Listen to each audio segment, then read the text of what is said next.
안녕하세요. 매일 성경으로 말씀을 만나는 시간, 주변부 묵상의 북악하늘교회 임명진 목사입니다.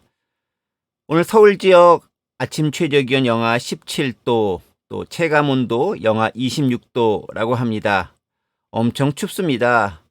추위를 특히 잘 타는 저에게는 이번 추위가 매우 무섭고 또 매섭게 느껴지기도 합니다. 더더구나 소외된 사람들에게는 그 추위가 저보다 훨씬 무섭게 느껴지겠지요. 오늘 본문은 마태복음 4장 12절에서 25절까지의 말씀인데요. 예수님의 사역이 시작된 갈릴리에 대해서 함께 묵상해보는 시간을 갖도록 하겠습니다. 먼저 본문 말씀 제가 읽겠습니다. 예수께서 요한이 잡히셨음을 들으시고 갈릴리로 물러가셨다가 나사렛을 떠나 스불론과 납달리 지경 해변에 있는 가버나움에 가서 사시니 이는 선지자 이사야를 통하여 하신 말씀을 이루려 하심이라. 일러스되 스불론 땅과 납달리 땅과 요단강 저편 해변길과 이방의 갈릴리여, 흑암에 앉은 백성이 큰 빛을 보았고 사망의 땅과 그늘에 앉은 자들에게 빛이 빛이었도다 하였느니라. 이때부터 예수께서 비로소 전파하여 이르시되 회개하라, 천국이 가까이 왔느니라 하시더라. 갈릴리 해변에 다니시다가 두 형제 곧 베드로라는 시몬과 그의 형제 안드레가 바다에 금을 던지는 것을 보시니 그들은 어부라. 말씀하시되 나를 따라오라. 내가 너희를 사람을 낚는 어부가 되게 하리라 하시니 그들이 곧 그물을 버려두고 예수를 따르니라.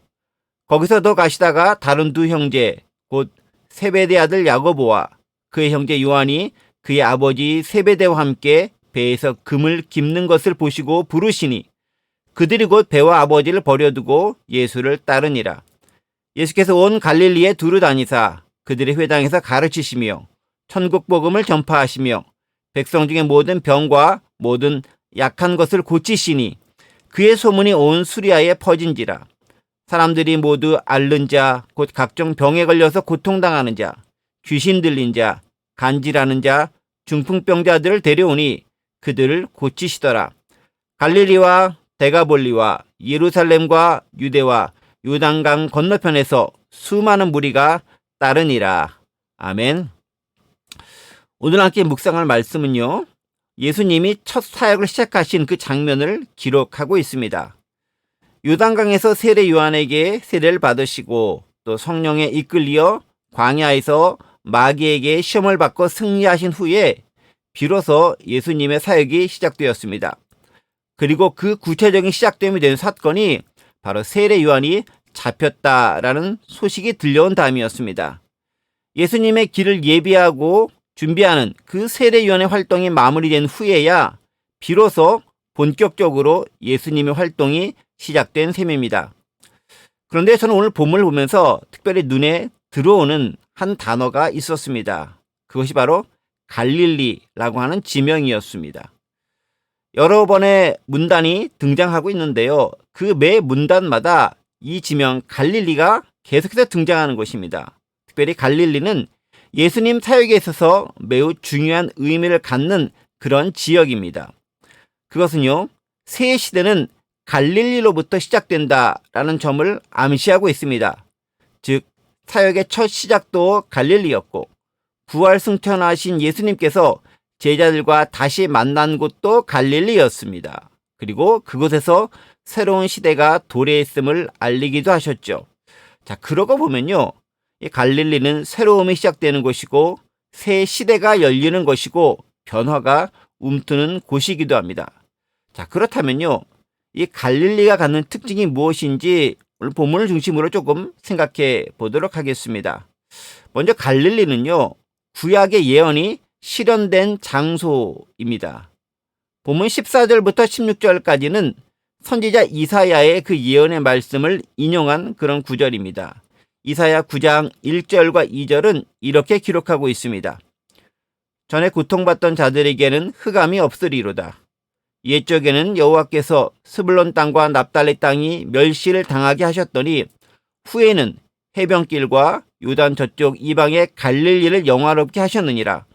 흑암에 행하는 백성이 큰 빛을 보고 사망의 그늘질 땅에 거주하던 자에게 빛이 비치도다. 네, 바로 이 말씀이죠. 갈릴리 지역은요, 지리적으로 예전 스불론과 납달리 지역을 포함하고 있는 곳입니다. 그 지파의 지명도를 볼 때요, 스불론과 납달리는 그리 유명하거나 두드러진 지파가 아닙니다. 이름 없는 지파에 불과했고요. 당연히 그들이 거주하는 지역도 별 볼일 없는 곳으로 치부되곤 하였습니다. 갈릴리도요, 촌사람 또는 이렇게 볼품없는 사람, 또 중요하지 않은 사람 또는 바보 같은 사람을 대신하는 명칭으로 사용되곤 하였습니다. 자, 그런데 그곳이 영화롭게 되고 빛이 비추는 지역으로 바뀌게 된다는 예언의 말씀입니다. 사실 그렇습니다. 별거 아닌 지역인데 그곳에서 빛이 비치기 시작했습니다.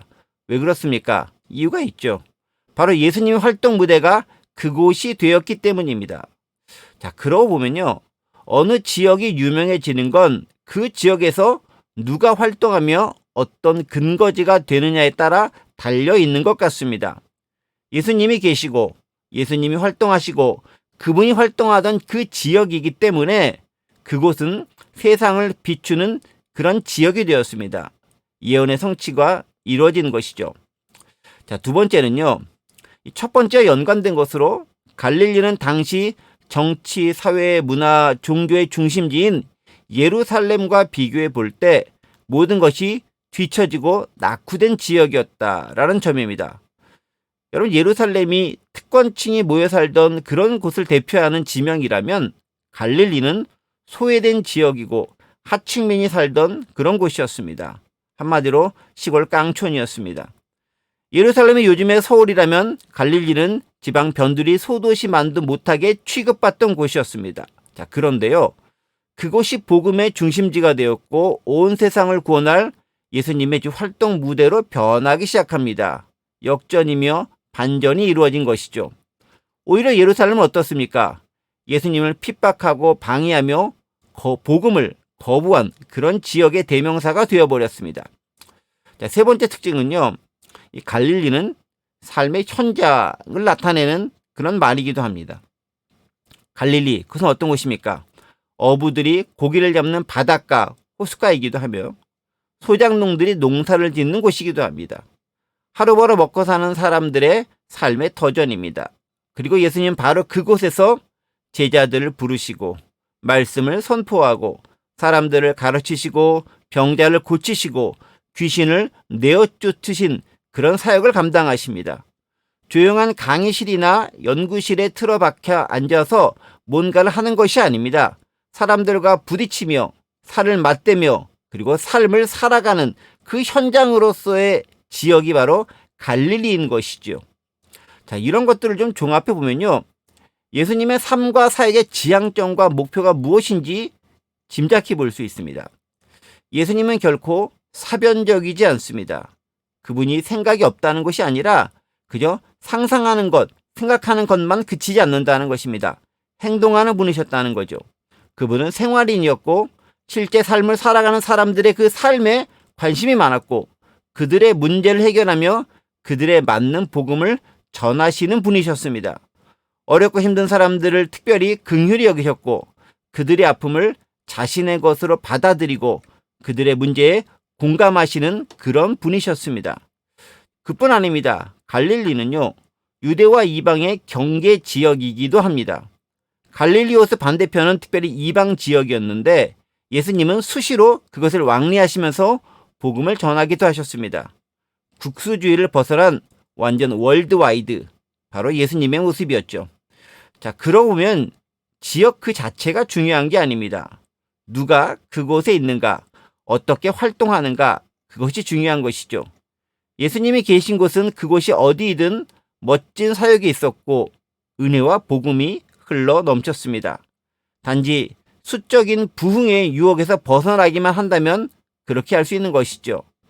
하긴 예수님은 애당초에 그런 것에는 관심조차 갖지 않으셨던 분임에 틀림이 없습니다. 문제는 우리의 생각과 편견과 선입관에 달려있는 것이겠죠. 한번 저에게 정리해보면서 적용을 한번 해봅니다. 교회 부흥의 열쇠가 복음의 핵심보다는 풍수지리에 입각한 지역성과 세련된 문화, 그리고 대중의 흐름에 민감한 여러 프로그램이 중요하게 여겨지는 시대가 지금이 아닌가 합니다. 그런 면에서 예루살렘이 아닌 갈릴리가 우리에게 주는 교훈은 명확합니다. 갈릴리 촌놈처럼 보이는 예수님의 영성이 세련된 예루살렘의 지식인들의 사상 누각을 무너뜨렸다라는 사실입니다. 우리에게 주는 교훈 분명하죠. 구원은요, 예루살렘이 아닌 갈릴리부터 났으니 그러하다 할 수 있습니다. 그러면 우리에게 필요한 것은 예루살렘 영성이 아니라 갈릴리 영성이 진짜 중요하게 여겨지는 시대를 살고 있습니다. 함께 기도하겠습니다.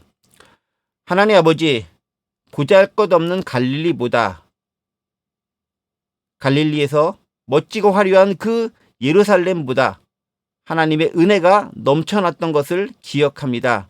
하나님, 작고 소외된 지역에 작고 보잘것없는 사역에 매진하고 있다고 실망하고 낙담해하는 것이 아니라 하나님께서 함께 하시는 예수님의 영성을 그대로 드러내고 본받을 수 있는 저희가 될 수 있도록 도와주옵소서. 감사드리며 예수 그리스도의 이름으로 기도드립니다. 아멘. 오늘 추운 날씨지만 오늘도 행복하게 살아가시기 바랍니다. 샬롬.